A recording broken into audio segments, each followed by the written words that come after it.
D&D are finally to the point where they're defending what Dany did in King's Landing.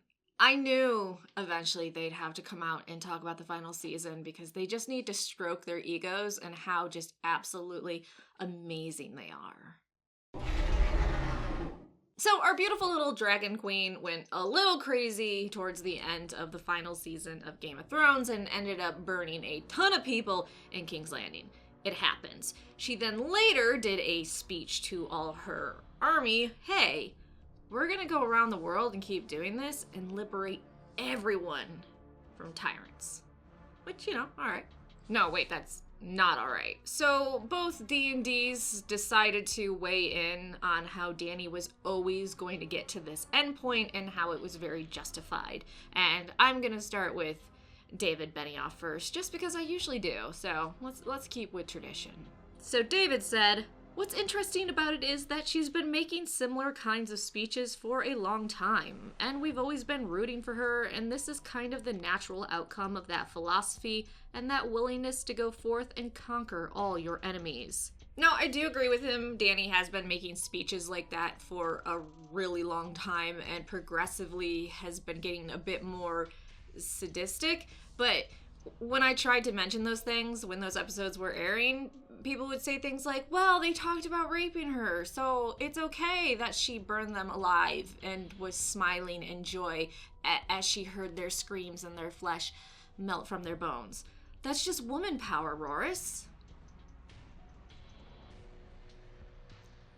She also had a nasty habit of pushing a sentence or cruelty on people that were either innocent or had no hand in what she was assuming they did. Father crucified innocent children.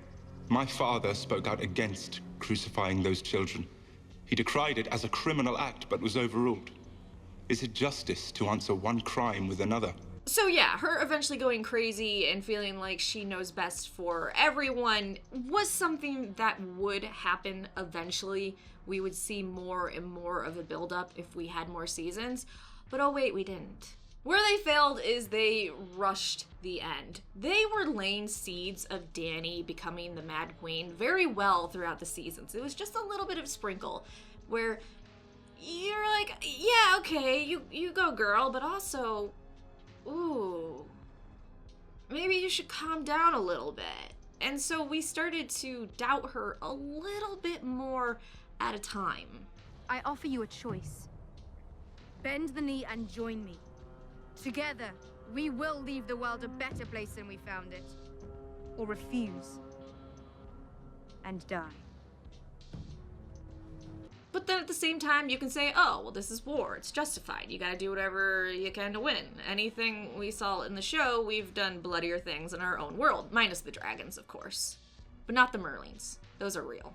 And that's the sad part. If they had a few more seasons to show Dany's decline and send that message of power corrupts and how it corrupts in a very believable way, not a cartoon villain mustache twist, oh my god, now I'm just gonna burn like children and women and it's gonna be awesome. It would have made sense. It honestly would have made sense looking at all the other seasons that that's her endpoint.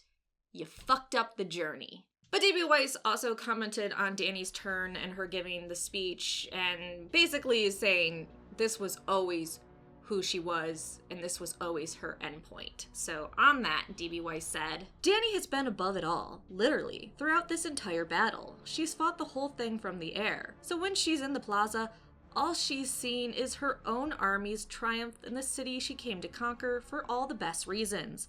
And I think the idea of spreading her brand of revolution around the entire world is a very attractive idea to her at this moment. In her mind, it's a very ethical idea, because she's not seen the cost the way Jon and the way Tyrion have seen the cost. And I guess, again, this is where I kind of disagree that just because she wasn't on the ground seeing people die, doesn't mean that she didn't still value women and children and her soldiers and liberating people. So it was too much of a turn. You needed to calm it down a little bit. The turn was too sharp. You should have kept just gradually working to that end point. And I do know there are a lot of people that are upset that Dany does end up going crazy and dying in the end, and I feel like that's something you do have to accept when you look back at her behaviors through all the seasons, but I do agree with those people that are upset at that it was far too rushed.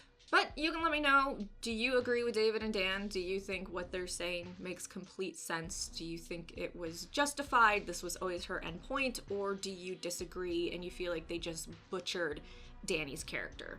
Like, subscribe, and let me know in the comment section down below.